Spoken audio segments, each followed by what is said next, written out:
One my people bana, hili Campus Flavor show namba 1 ya wanachuo Bongo. Mimi naitwa Kidani the Ghost presenter of Mkuu Tanzania. Alongside nipo na wow, Kidani. Yeah, it's your boy Jerry from Mwanachuo TV. Yeah, nipo na Kidani hapa kwa cover the trending stories from Tanzania, from TZ, especially chuo.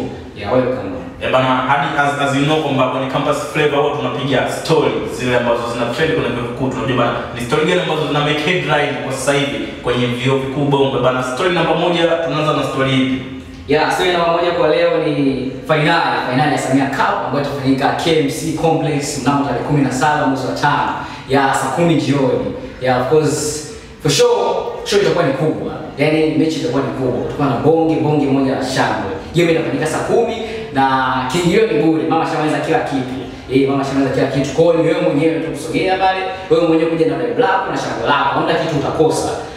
Shangwe itakuwa ni kubwa sana, maana hamna kitu ambacho kishafanyika kama hiki. Kwa hiyo mkubwa ameplay vizuri sana na tunamshukuru mama yetu, maana before hajaje kuonana kitu kama hiki. So it's very nice. Nakaribisha watu waje kwa wingi. Nakaribisha waje kwa wingi. Na sio wanachuo. Hata gitaa na alika wangu, maana show itakuwa ni kubwa sana. Okay, lakini pia kitu ambacho naweza nikamwambia wadau wa mchezo, wanachuo, lakini pia wanajamii ni kwamba kama unajua uwanja wa KMC Complex uko wapi, wewe ukifika Mwenge tu pale ukidondoka Mwenge kuulizia KMC Complex unaonyeshwa barabara ambayo inaelekea huko. Lakini pia kitu ambacho inabidi tujue zaidi ni kwamba je, DIT UDSM ndo anaingia finali hapa pale katika viwanja vya KMC Complex Jumamosi hapa. Sasa hatujui maoni ya wadau na wanachuo kutoka UDSM na DIT wamejipanga vipi na ile morali ya game iko vipi.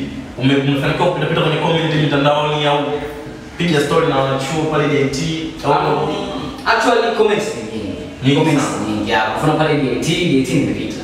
Watu wako na vibe, watu wako na shangwe. Yaani I think hiyo Jumamosi ni kama DIT itajaza watu mzima. Sijajua wengine lakini ni kama DIT itajaza watu mzima. Kuanzia first year mpaka third year.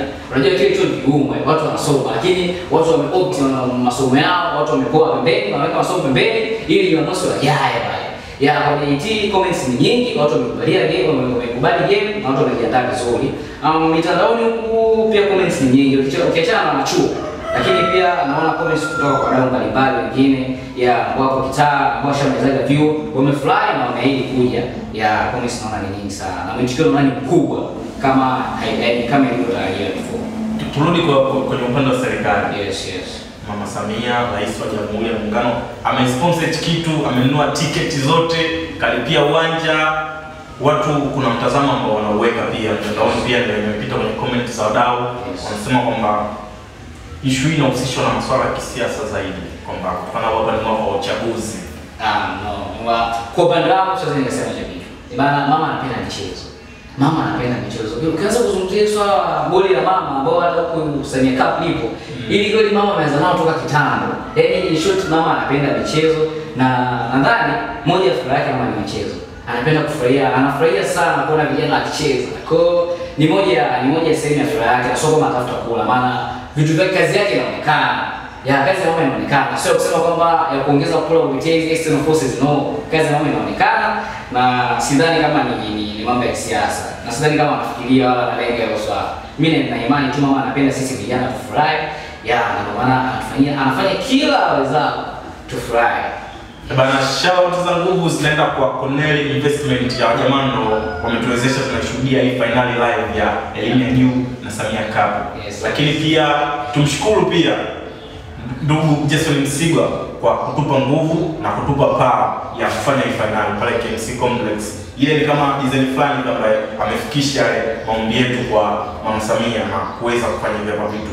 Tuende kwenye story namba 2. Okay. Yes. Nafikiri story namba 2 inahusu wanetu wa NIT. Nishasikia kuhusiana na Miss NIT 2025. Miss NIT 2025. Actually ni comments kwa nyingi kwamba watu wanafurahia sana na wamepongeza sana NIT kufanya hicho kitu.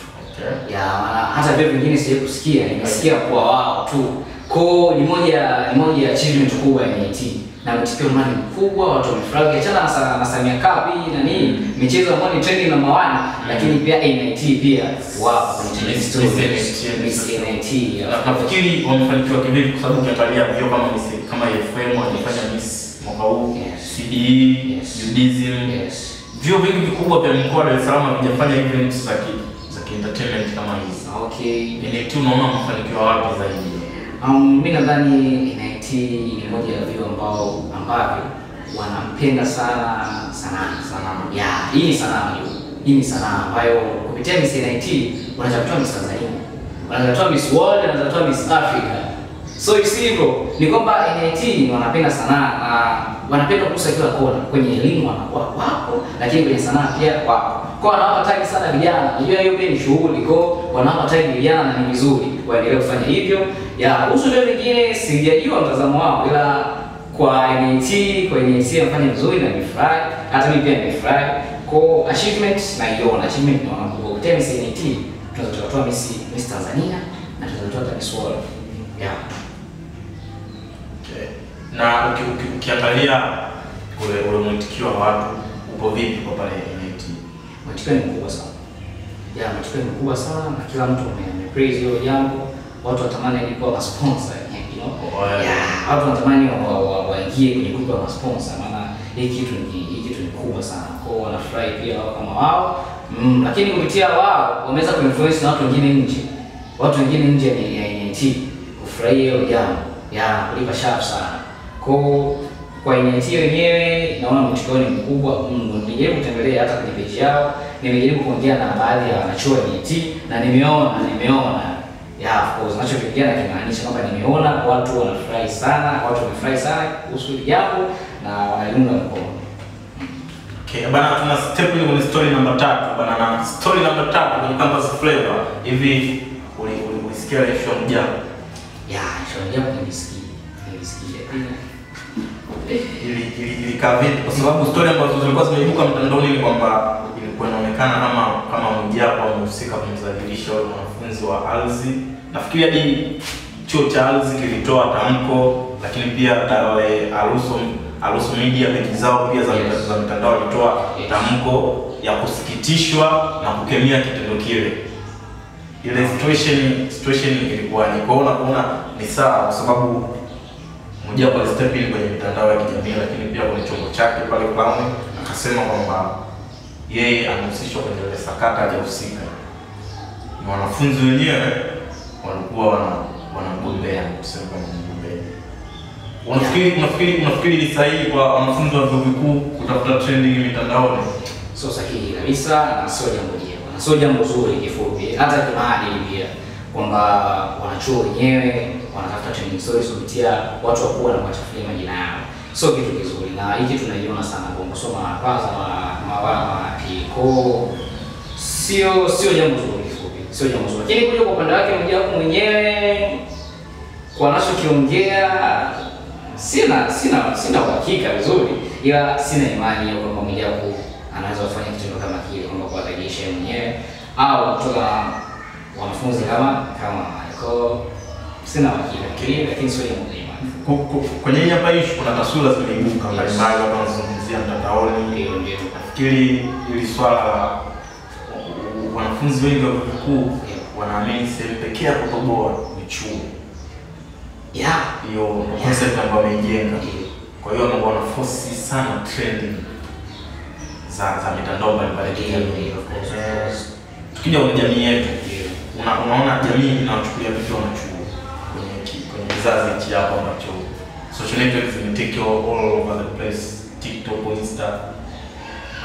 Actually kwa jamii watu wa nje macho yao sisi kwa wanachuo, macho yao kwa wanachuo wengi wanaamini kwamba chuoni ndio uovu ulipo. Chuoni ndio mahali pekee ambapo mtoto unaweza kumtoa huko akiwa salama kabisa, lakini kifikia chuoni anaharibika. Kwa sababu gani? Na mitandao ya kijamii sana inafanya vioni kuonekana kwamba ni sehemu pabaya. Wengine wakipasema kama ni yana. Ndio kuna wazazi wengine wanapakashi na kupasema sana vioni. Sasa wanafunzi wanaokaa hostel, chuoni kuna mambo mengi na wanachuo wengi wanaamini hivyo baada ya kuona masomo pia yanakuwa kidogo yanakuwa magumu. Unajua kule kuna uhuru. Unakuwa masomo sio magumu, ndio unakuta ule uhuru anatumia vibaya. Umeona? Akishatumia uhuru vibaya ndo inakuja changamoto hizi za sub, sijui mtu anatake, sijui umeona, ambapo akishaona anaelekea huko anaona hana njia nyingine ya kutoboa zaidi ya kutafuta kiki trending ya zinaibuka trending stories. Kwa mtu anajua mimi huko chuo nishashinda, so kupitia chuo naweza nikatengeneza kitu ambacho watu wengi wanaweza kukiona ili nitoboe kwa upande mwingine na niachane na masuala ya chuo kwamba yanakuwa magumu zaidi. Kwa it's better sababu kuna watu wengi na chuo tunatazama, unajua chuoni wanatazama mno, ni wengi sana. Chuo ndio jamii ilipo kule pia. Kule ndio jamii ilipo. Kwa anaamini akifanya tukio fulani lazima liende viral. Kwa hiyo kupitia na viral kule ndipo atajipata kwa namna fulani au njia yake ya mafanikio itaanzia hapo.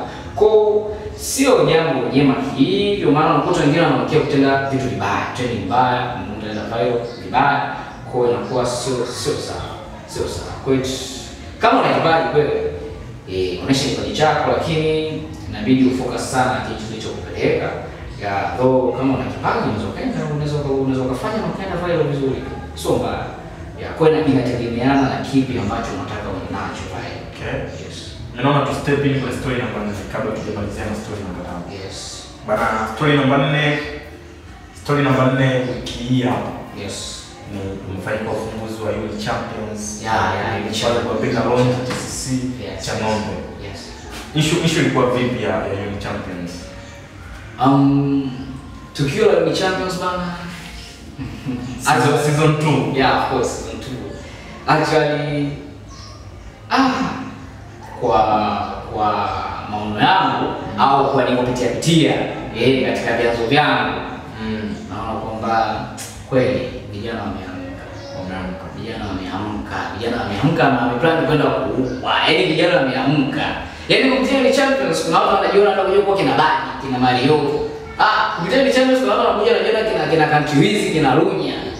Yaani kupitia wanaokuja. Yaani kupitia ni Champions yani bro, Youth Champions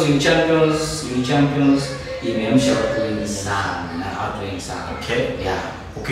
Ukijaribu kupita mtandaoni ndio kuna baadhi stories zinasema pia kwamba unajua mimi mwaga na chimba kwamba crazy mzee kumekuwa kama kuna upinzani kwa sababu tumekuwa msimu wa Champions unakuja tayari ni once wameshazunguka vyo kama Mwanza, wameenda Dodoma na utani nafikiri ndio Zanzibar afu wanakuja Dar es Salaam.